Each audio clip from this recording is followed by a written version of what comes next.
Hi అండి, మీకు ఒక ఇంపార్టెంట్ విషయం చెప్తాను. లాస్ట్ వీక్ మేము ఫ్యామిలీతో శ్రీశైలం వెళ్ళాము. హైదరాబాద్ టు శ్రీశైలం నుంచి రిటర్న్ వస్తుంటే మీకు ఐడియా ఉందో లేదో, దోమలపెంట తర్వాత ఫారెస్ట్ వస్తుంది, నల్లమల్ల ఫారెస్ట్. అక్కడ వామిటింగ్ వస్తుందని వెహికల్ పక్కన ఆపామండి. మా హస్బెండ్ కాల్లో మాట్లాడుతున్నారు, మా పిల్లలు వెనక కూర్చున్నారు. నాకు వామిటింగ్ సెన్సేషన్ ఉంటే కార్ ఆపి డోర్ తీసి పెట్టి బయట కొంతసేపు ఒక 5 minutes అట్లా టైం స్పెండ్ చేశాను. ఫారెస్ట్లో నుంచి ఒకడు వచ్చాడు, వెనక చేతులు పెట్టుకొని వచ్చాడు. వాడు ఏం పట్టుకొని వచ్చాడో నాకు తెలియదు. దగ్గరికి రాగానే నాకు డౌట్ వచ్చి కార్ ఎక్కాను.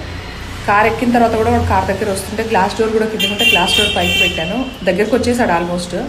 ఇక నేను మా వారికి తొందరగా పోనీ అని చెప్పేశాను. ముందుకు వెళ్ళిపోయాము. కానీ అక్కడ ఒక్క సెకండ్ అటు ఇటు లేట్ అయినా, నేను చూడకపోయినా వాడు ఏం చేసేవాడా, ఏం తెచ్చాడా అనేది నాకు తెలియదు. కానీ ఇన్ని ఇయర్స్లో ఎప్పుడూ జరగలేదు ఈ ఎక్స్పీరియన్స్. ఫస్ట్ టైం ఈ ఎక్స్పీరియన్స్ చేశాను. చాలా ఏమంటాడు